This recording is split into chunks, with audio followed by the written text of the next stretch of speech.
Hola, estamos llegando al final de nuestra serie de Consejería Bíblica, hoy con el tema 6, Caminando en la Luz.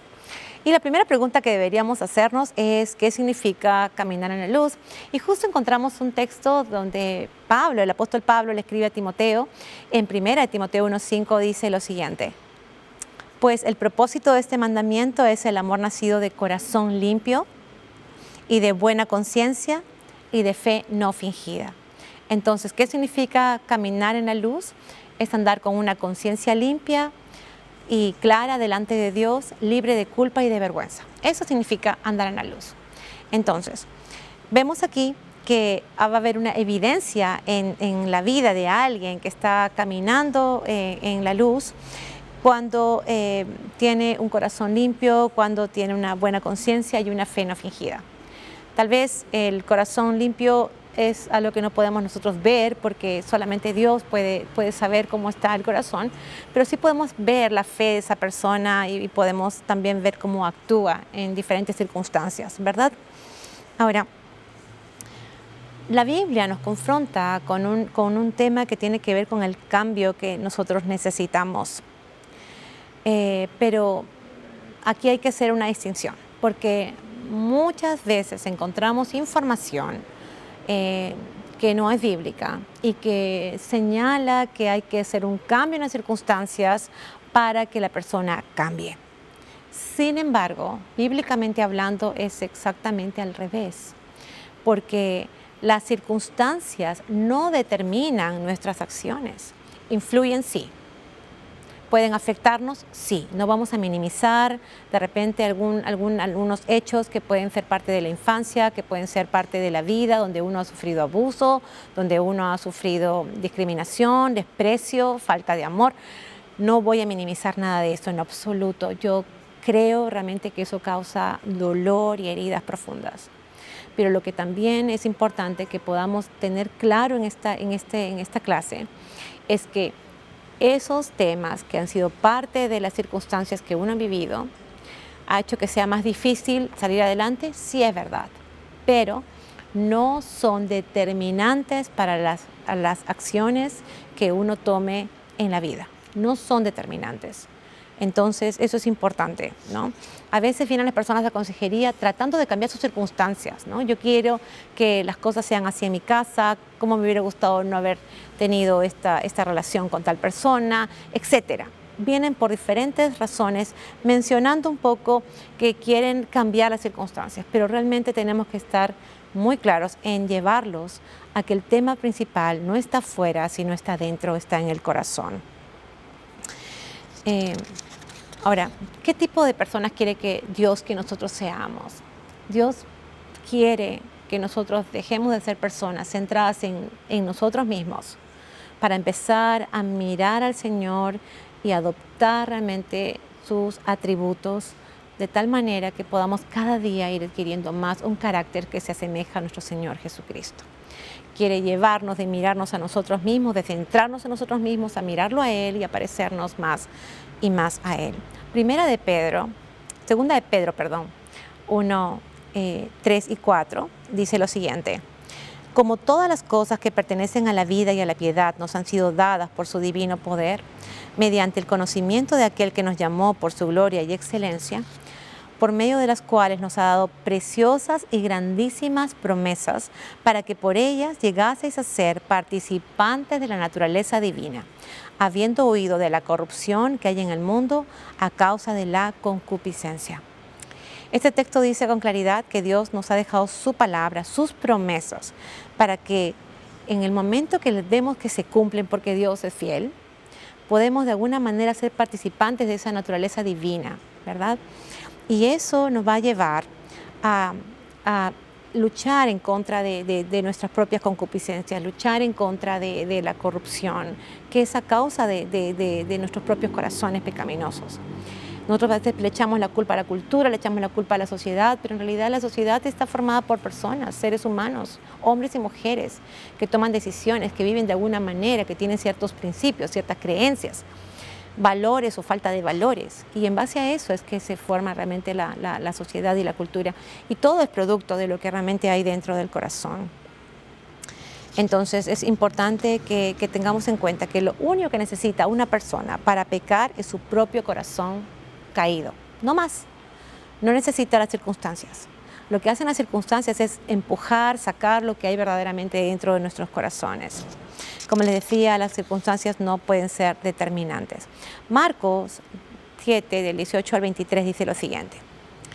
Él les dijo, ¿también vosotros estáis así sin entendimiento? ¿No entendéis que todo lo de fuera que entra en el hombre no le puede contaminar, porque no entra en su corazón, sino en el vientre y sale a la letrina?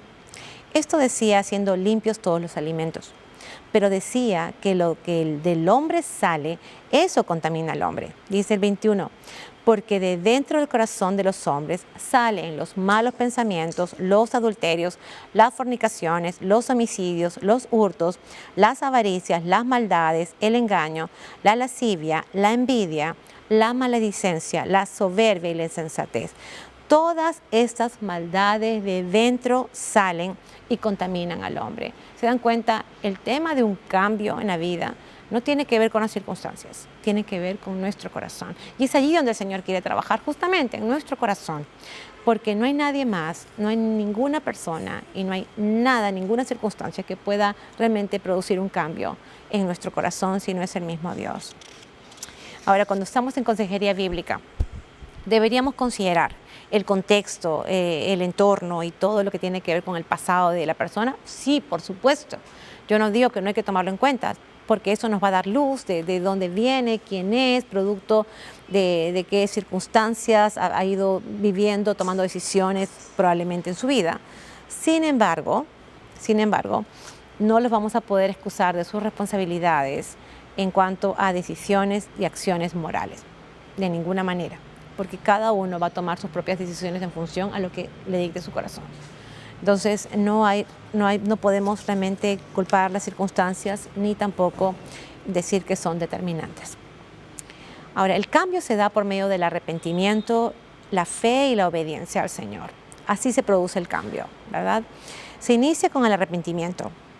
Luego va a haber una confianza en el Señor, eso habla de la fe, ¿no? Una confianza plena en que Dios tiene el poder para cambiar mi vida, para transformar mi corazón, el único que puede hacerlo. Y tercero, va a aterrizarse en pensamientos, palabras y acciones que van a llevarnos a obedecer a Dios. Porque cuando uno realmente está dispuesto a obedecer al Señor, es cuando se producen los cambios verdaderos. Mientras simplemente digamos, ok, Señor, gracias por tu palabra, por tu consejo, pero sí, me parece interesante, pero ahí nomás, entonces los cambios no se van a producir, porque la obediencia es lo que nos va a llevar realmente a sintonizarnos con el corazón de Dios y vamos a empezar a ver cómo empieza a obrar realmente el Señor a través de su Espíritu Santo en nuestras vidas. Vamos a pasar a ver un acercamiento a la problemática. Si yo soy un hijo de Dios, ¿por qué no puedo andar en luz? ¿Por qué no puedo caminar en luz? ¿Por qué no? Si soy un hijo de Dios. Pueden haber algunos problemas, como por ejemplo, el hecho de que se niega o se racionaliza el pecado. Es decir, uno es consciente, pero no lo admite, no lo quiere reconocer. Y 1 de Juan 1:5 dice lo siguiente: este es el mensaje que hemos oído de Él y os anunciamos. Dios es luz y no hay ningunas tinieblas en Él. Dios es luz y no hay ningunas tinieblas en Él. ¿Qué dice? Que Dios odia la impureza y el pecado porque no hay tinieblas en Él. No hay tinieblas en Él. En cambio, nosotros los hombres por naturaleza somos pecadores. Y aunque no lo admitimos con regularidad, estamos siempre faltando, ofendiendo al Señor y a otros con nuestros pecados. 1 de Juan 1:10 dice lo siguiente: si decimos que no hemos pecado, le hacemos a Él mentiroso y su palabra no está en nosotros. Si decimos que no hemos pecado, le hacemos a Él mentiroso. ¿Y cómo es que nosotros podemos racionalizar el pecado? Cuando decimos, pero todo el mundo lo hace. ¿Cuál es el problema? Yo soy uno más. No soy el único. Todo el mundo lo hace. Y cuando esas personas de alguna manera son confrontadas con la palabra de Dios, con la verdad de Dios, simplemente no lo admiten. Es decir, niegan el pecado o siguen tapándolo con justificaciones. Hay un segundo aspecto que es importante considerar. También puede ser, ¿por qué no andamos en luz? Puede ser por falta de confesión de pecados o falta de credibilidad a Dios en el perdón de pecados. Es decir, porque no hemos confesado o porque habiendo confesado a Dios, no estoy creyendo realmente en su perdón. Pueden ser cualquiera de las dos cosas. Entonces, por eso también puede que haya un impedimento para vivir, andar, caminar en luz. Primera de Juan 1:9, que es un versículo muy conocido, probablemente todos ustedes se lo saben de memoria, dice, Primera de Juan 1:9, dice, si confesamos nuestros pecados, Él es fiel y justo para perdonarnos nuestros pecados y limpiarnos de toda maldad. Y este pasaje está dirigido a creyentes, porque era el apóstol Juan que estaba hablando a la iglesia. Entonces, Dios lo ha puesto porque sabe que siendo sus hijos, amándole, todavía pecamos y lo hacemos de diferentes maneras, con un pensamiento, un gesto, una actitud, y eso hace que realmente nosotros ofendamos a Dios y se crea una brecha entre Dios y nosotros. Entonces, la forma de caminar en luz es reconociendo que estamos fallándole y que necesitamos su perdón una vez más. Ese es el tema, ¿verdad?, sobre el tema de la confesión. Ahora, cada vez que nosotros tenemos el hábito de confesar a Dios nuestros pecados, entonces en forma automática vamos a pasar a tener una conciencia limpia. Recuerden que habíamos dicho al principio que andar en la luz tiene que ver con una conciencia limpia, con un corazón puro, ¿verdad? Con estar libre de culpa y de vergüenza delante de Dios. Es decir, yo puedo venir a su presencia, puedo venir a orar, puedo leer su palabra y sentirme libre de culpa y vergüenza. ¿Por qué? Porque yo he confesado mis pecados delante de Él, porque sé que Él me ha limpiado de toda mi maldad. Entonces, eso restablece la relación con Él, con nuestro Padre, ¿verdad? Miren, y hay que confesar porque corremos un riesgo. El riesgo es que si nosotros admitimos que el pecado habita en nuestro corazón sin pedir perdón a Dios, corremos el riesgo de que nuestro corazón se cauterice, nuestra conciencia se cauterice nuestro corazón. Hebreos 3:15 dice lo siguiente: entre tanto que se dice, si oyereis hoy su voz, no endurezcáis vuestros corazones. No endurezcáis vuestros corazones. Está diciendo, aquí la palabra endurecer viene de un término griego que significa solidificar o endurecerse. Y metafóricamente significa volverse obstinado. Es decir, Dios te está mostrando de alguna manera que no estás andando bien, te está haciendo ver tu pecado y uno lo deja allí sin confesar 1, 2, 3 veces. De pronto ya no siento esa incomodidad que sentía al principio cuando yo pecaba, ¿verdad? Y eso hace que yo me vuelva obstinado. Es decir, puedo seguir viviendo, la gente me habla, me dicen, oye, ten cuidado con esto, ojo con esto, y sencillamente no doy oído, no presto atención a eso. Se va endureciendo mi corazón. Entonces, lo que quiero decir es que conforme nosotros avanzamos en nuestra vida, sin confesar pecados, se va endureciendo nuestro corazón y vamos dejando de escuchar la voz del Espíritu Santo, que es la que nos redarguye de pecado. Dejamos de escuchar su voz. Miren, la palabra de Dios menciona dos aspectos que tienen que ver con el Espíritu Santo y que tiene que ver también con la forma en que nosotros, al seguir pecando sin confesar, sin arrepentirnos, podemos hacer. Uno de ellos está en Efesios 4:30, que dice: y no contristéis al Espíritu Santo de Dios, con el cual fuisteis sellados para el día de la redención. ¿Qué significa? Que podemos entristecerlo. Podemos entristecerlo cuando nosotros vivimos manteniendo una actitud pecaminosa. Pero también en 1 Tesalonicenses 5:19 dice que podemos llegar a apagar al Espíritu. ¿Qué significa? Ya no escuchamos su voz. Entonces podemos vivir simplemente en forma frecuente un pecado tras otro y ya no sentirnos mal por eso, porque hemos apagado esa voz que nos decía, cuidado con esto, ojo con esto, ¿verdad? Ahora, no solamente es importante confesar los pecados para que no se endurezca nuestro corazón, sino porque cuando confesamos nuestros pecados es cuando realmente llegamos a ese arrepentimiento. Y se evidencia a través de una actitud de sumisión y de humildad frente al Señor. Hay una tristeza por haber ofendido al Señor. Hay un deseo profundo de no querer cometer el mismo pecado. Eso es arrepentimiento. Y ya lo habíamos visto en las clases anteriores, 2 Corintios 7:9 al 10, que lo voy a volver a leer. Ahí hay una diferencia entre lo que es el remordimiento y lo que es el arrepentimiento. Dice lo siguiente: ahora me gozo, no porque hayáis sido contristados, sino porque fuisteis contristados para el arrepentimiento.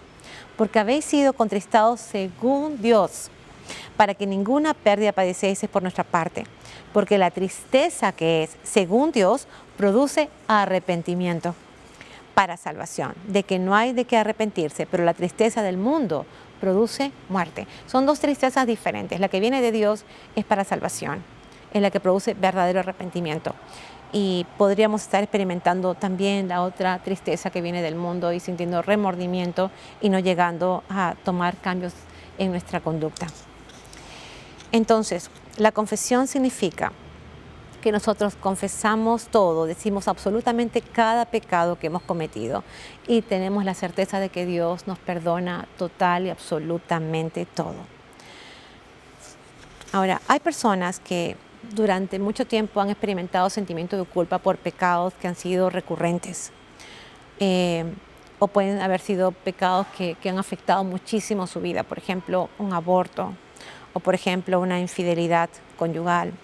Y ya se ha confesado a Dios por eso, se ha dicho, Señor, perdóname por eso, y en verdad ha habido un arrepentimiento.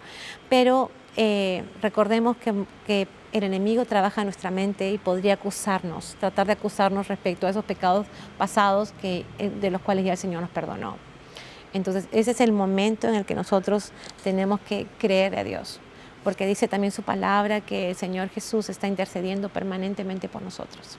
Cada vez que el diablo nos acusa, el Señor Jesús está defendiéndonos, es nuestro abogado y Él está defendiéndonos ante el Padre, ¿verdad?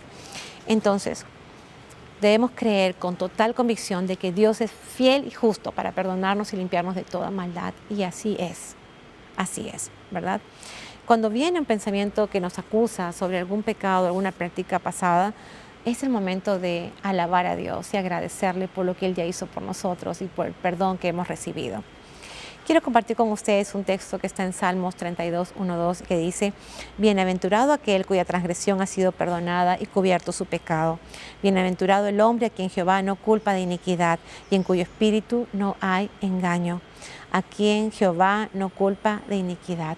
¿Por qué? Porque ya lo confesamos. ¿Por qué? Porque ya nos arrepentimos. ¿Por qué? Porque el Señor ya nos perdonó. Vamos a ver cuál es el abordaje y las soluciones bíblicas. Hay algunos temas que debemos considerar para poder andar en luz. Uno es dejar de enfocarnos en las circunstancias para que podamos cambiar. Es lo que ya habíamos dicho al principio. Y yo voy a poder cambiar en la medida que las circunstancias cambian. Y en verdad ya vimos que no es así, porque el problema no está en las circunstancias, sino está en nuestro corazón. Dos, hay que dejar de condicionar nuestro cambio a las circunstancias o condiciones que nos han tocado vivir. En realidad todos tenemos áreas en las que todavía tenemos que seguir entregándole al Señor para que Él trate con nosotros, para que Él cambie nuestro corazón, para que nos vaya asemejando cada vez más a nuestro Señor Jesucristo.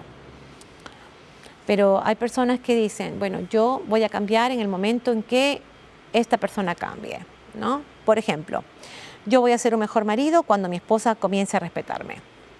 Sabemos perfectamente que los mandamientos que están dados, por ejemplo, en el caso de la familia, los que están dados al hombre, a la mujer, son en forma independiente, no están condicionados. El Señor en ningún momento dice en su palabra, haz esto mientras el otro haga lo otro. En ninguna manera. Cada uno va a tener que rendir cuentas por las cosas que Dios nos ha demandado a nosotros, que nos ha dado como responsabilidades. Y entre ellas son los roles que tenemos, ¿verdad? Y también algunos hechos que tienen que ver con la convivencia entre padres e hijos, esposos, con la iglesia, etcétera, ¿no? Hay otras personas que dicen que cambie él o ella primero. ¿Por qué tengo que ser yo primero el que dé el primer paso? Porque en realidad la vida es personal. Dios va a tratar con cada uno de nosotros independientemente de lo que suceda con otras personas. Entonces no podemos condicionar nuestro cambio a el hecho de que otras personas deben cambiar o las circunstancias deben cambiar también. Bien, hay un tercer punto que también es importante. Dejar de vivir con una mentalidad de víctima. Dejar de vivir con una mentalidad de víctima. Yo sé que han habido hechos que han pasado en nuestras vidas, probablemente en tu vida, en la vida de tus aconsejados, que no debieron darse y que han sido en contra tuya, en contra de los demás, ¿verdad?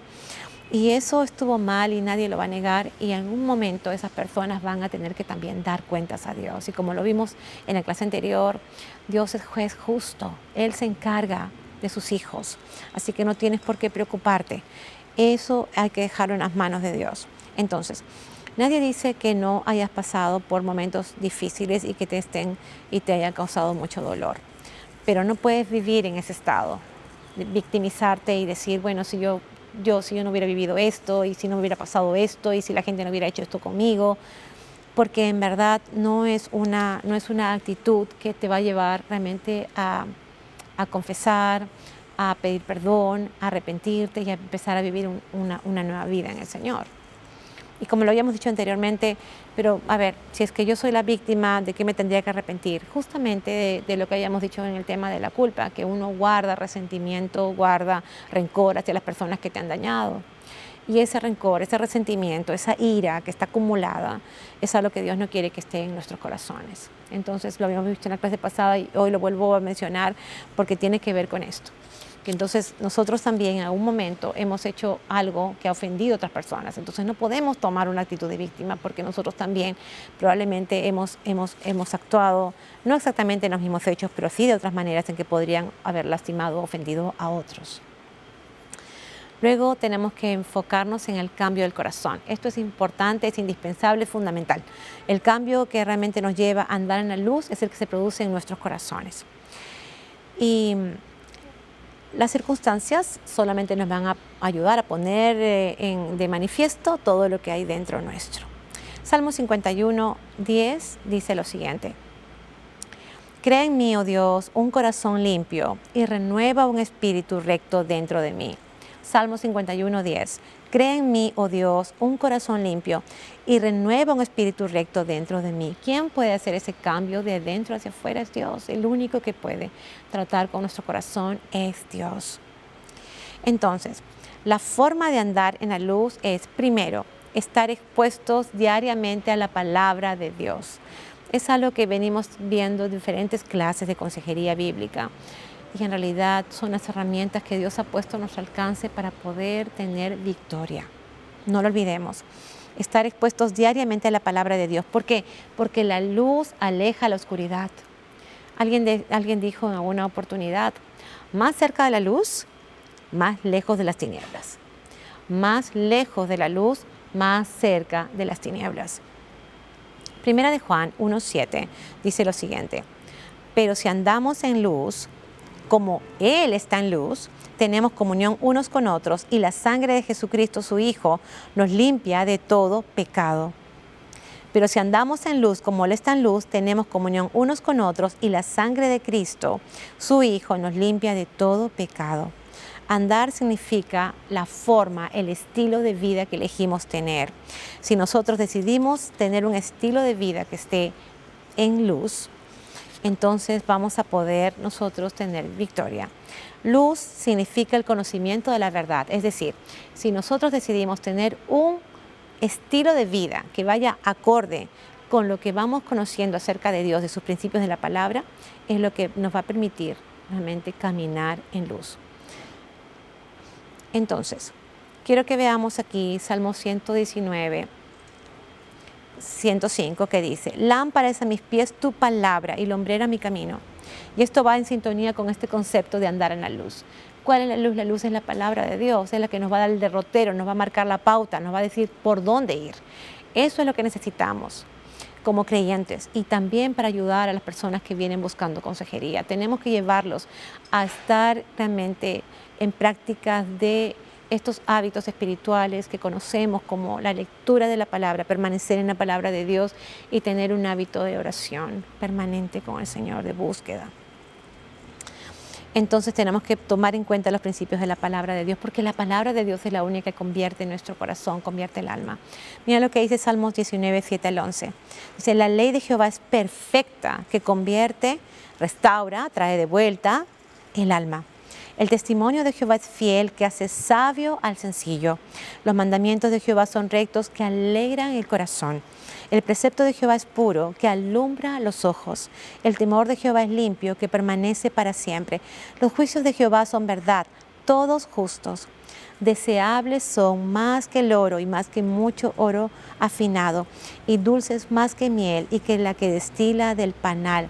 Está hablando de ese deleite, de realmente buscar a Dios de esa manera en la que la palabra de Dios puede parecer a nuestro paladar como esa miel agradable. De eso está diciendo, es una metáfora que usa aquí el rey David en este Salmo 19 del 7 al 11. Y dice el 11, tu siervo también es amonestado con esa palabra. ¿Cómo el Señor nos va a corregir? ¿Cómo nos va a confrontar con nuestros propios pecados? Es a través de su palabra. La luz saca a flote la oscuridad. Nos permite realmente sacar todo lo que está guardado en nuestros corazones. Cuando tenemos comunión con Dios y andamos bajo la luz de su palabra, entonces vamos a tener una conciencia limpia y vamos a confesar nuestros pecados y vamos a tener la convicción de que Dios nos limpió de toda nuestra maldad. Ahora, el otro punto es que la oración debe ser parte de nuestro estilo de vida. En Efesios 6:18 encontramos, orando en todo tiempo, con toda oración y súplica en el Espíritu, y velando en ello con toda perseverancia. Habla de orar en todo momento. Habla de orar en todo tiempo, con un corazón quebrantado, porque la palabra súplica en este texto de Efesios 6:18, en el original, dice que es con un corazón necesitado y con un corazón quebrantado. Acércate al Señor con un corazón quebrantado. Acerquémonos de esa manera. Y dice que debemos estar velando, despiertos, atentos y con perseverancia, es decir, sin desmayar, esperando constantemente. ¿Por qué es tan importante la oración? ¿Por qué es tan importante la oración para caminar en la luz, para andar en la palabra, en los principios de la palabra de Dios? Porque la lucha es constante. La lucha es constante, ya lo dijimos. Nuestra carne se opone al espíritu y el espíritu se opone a la carne, que va a depender de qué estamos alimentando más. Si alimentamos nuestro corazón, nuestros pensamientos con la palabra de Dios, vamos a vivir bajo el espíritu. Pero si alimentamos más nuestros deseos, vamos a vivir en la carne. Entonces, tú y yo tenemos la facultad de decidir qué estilo de vida queremos seguir. Si andamos en la luz o vivimos bajo las tinieblas. Y quiero decirles que hay un punto más. Amar a Dios sobre todas las cosas y desear ser semejantes a nuestro Señor Jesucristo. Es un punto indispensable para andar en la luz. Amar a Dios por sobre todas las cosas. Marcos 12:30 dice, y amarás al Señor tu Dios con todo tu corazón y con toda tu alma y con toda tu mente y con todas tus fuerzas. Este es el principal mandamiento. Es el principal mandamiento, amarle al Señor por encima de todo. ¿Sabes qué significa todo? Significa completamente. Es como si leyéramos el texto de esta manera. Llamarás al Señor tu Dios completamente con tu corazón, completamente con tu alma, completamente con tu mente y completamente con tus fuerzas. Es decir, que no damos lugar a nada ni a nadie más que ocupe un lugar preponderante en nuestra vida. De eso está hablando. Si amamos al Señor por encima de todo, realmente no nos va a importar la opinión de otras personas. No va a importar lo que piensa el Señor acerca de nosotros. Ni tampoco nos va a importar la aceptación de los demás.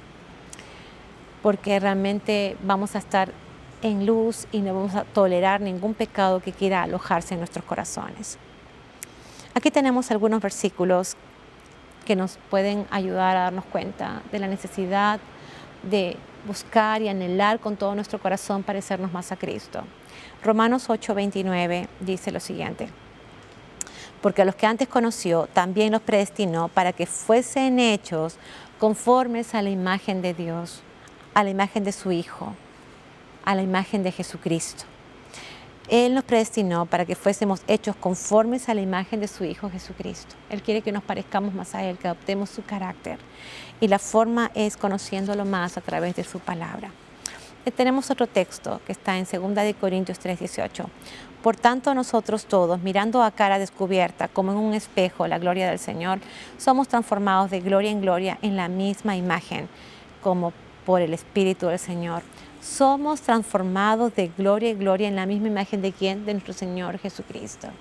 Estos son textos que hablan específicamente de esa necesidad que debe haber en nuestros corazones de querer asemejarnos más al Señor. Efesios 4:24 es el último texto que quiero compartir con ustedes. Dice, y vestidos del nuevo hombre, creado según Dios, en la justicia y santidad de la verdad. Vestidos del nuevo hombre, creado según Dios. Hay una forma de vivir con nuestro estilo de vida pasada o empezar a vivir un nuevo estilo de vida con el Señor. Y eso significa andar en la luz, porque en la medida que estemos conectados con nuestro Dios, en una comunión estrecha con nuestro Dios, conociéndole más a través de su palabra, orando y estando alertas a través de la oración, entonces vamos a ver que vamos a andar en luz. Vamos a dejar cada vez nuestros actos y acciones pecaminosas para pasar realmente a vivir una vida que agrade al Señor y que cada día se vaya asemejando más y más a nuestro Señor Jesucristo. Y quisiera terminar este módulo de consejería bíblica, estos 6 temas que hemos desarrollado, ¿verdad? Con el deseo en nuestros corazones de buscar parecernos más al Señor y anhelar con todo nuestro corazón, ayudar a las personas que busquen consejería bíblica a que también se parezcan más y más a nuestro Señor. Espero que esta serie haya sido de utilidad, que haya sido algo práctico para ti, para tu vida primeramente y también para ayudar a otros. Que el Señor les bendiga.